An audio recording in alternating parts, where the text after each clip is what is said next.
1897 yılında İrlandalı yazar Bram Stoker bir kitap yazdı ve bugünkü film endüstrisine yepyeni bir tür getirdi. Neyden mi bahsediyorum? O güne kadar hiç kimsenin aklına gelmeyen vampir kitabı Dracula'dan bahsediyorum. Bugün her yıl onlarca çekilen vampir filmlerinin kaynağı işte bu Dracula kitabıdır. Zaten en bilindik vampirin Dracula olması da bunu kanıtlıyor. Hatta bu efsanevi vampirin Dracula'nın esin kaynağının, en büyük düşmanının Fatih Sultan Mehmet ve Türkler olduğunu biliyor muydunuz? Tamam, bırakalım şimdi vampiri, sizi Tokat Kalesi'ne götüreyim. Ne güzel bir kale. Sizi Tokat Kalesi'ne boşuna getirmedim değil mi? Tokat Kalesi'nin önemli bir özelliği daha var. Şimdi hem ilk vampiri hem de tarihin en büyük Türk düşmanı olan Kazıklı Voyvoda'yı tanıyalım mı? Tabi önce abone olmadıysanız hiç üşenmeyin. Abone olup sonra videoya devam edelim.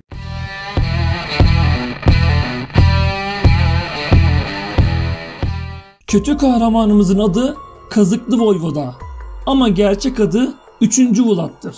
Babası 2. Vlad Osmanlı'ya yenilince oğulları 3. Vlad'ı ve kardeşi Radul'u esir veya rehin olarak Osmanlı'ya verdi. Daha 12 yaşında olan 3. Vlad Tokat Kalesi'ne götürülür ve orada tutulur. Daha sonra 3. Vlad Edirne'ye götürülür. Hatta burada Fatih Sultan Mehmet ile dersler alır ve iyi yetişir. 1456'da İstanbul'un fethinden 3 yıl sonra Fatih Sultan Mehmet tahttayken Eflak Voyvodası ölünce oğluna yani 3. Vlad'a destek vererek Eflak Voyvodası olmasına yardım etti. Bu arada Voyvoda'nın tanımını yaparsak, Voyvoda bugün Romanya'nın sınırları içerisinde yer alan Eflak ve Boğda'nın yöneticilerine yani beylerine verilen isimdir. 3. Vlad da Eflak Voyvodası olmuştur. Zaten tüm iş bundan sonra başlıyor. 3. Vlad Osmanlı Devleti'ne sadık görünüyordu. Her yıl harcını bizzat padişaha getiriyordu. Padişah da kendisine hilatlar giydirip ihsanlarda bulunuyordu. Ancak Fatih Sultan Mehmet Mora ve Karadeniz sahilleri ile uğraşırken Vlad eski bağlılığını göstermemeye başladı. Artık vergilerini bizzat getirmek bir yana hiç göndermiyordu. 6 yıl Eflak Voyvodalığı yapan 3. Vlad'ın Kazıklı Voyvoda unvanı da bu dönem içine yaptığı zalimliklerden ötürü kendisine verildi. Fatih Sultan Mehmet Karadeniz'in fethine giderken İshak Paşa'yı az bir kuvvet ile Edirne'de bırakmıştır.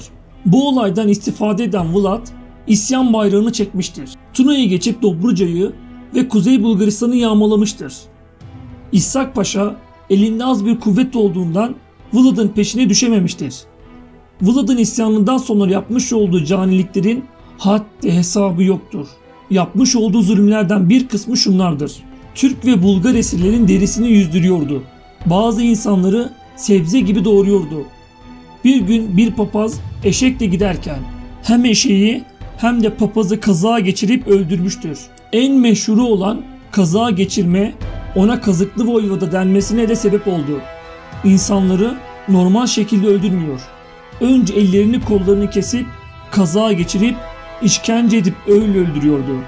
Yaptıkları bu zulümlerle en büyük Türk düşmanı unvanını alacaktı. Trabzon seferini tamamlayıp geri dönen Fatih Sultan Mehmet vuku bulan bu üzücü olayları İshak Paşa'dan dinleyip tez elden kararını vermiştir. Vlad'ın cezası kesilecektir.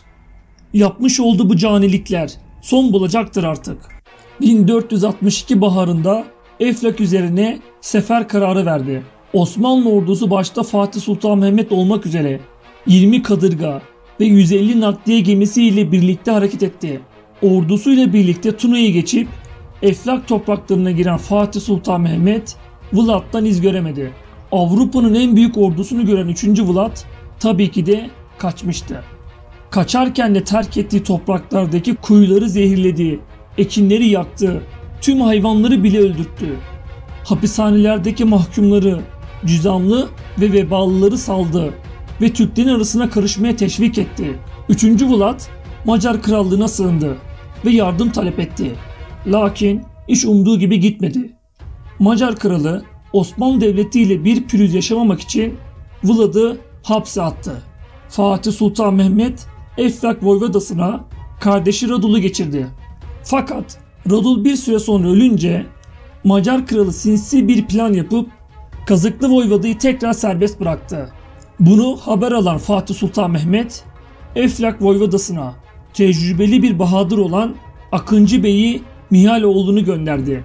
3. Vlad'ı Tuna'da bulan Akıncı Bey'i Mihaloğlu Kazıklı Voyvoda'yı yenip kellesini aldı. Payitahta gönderdi.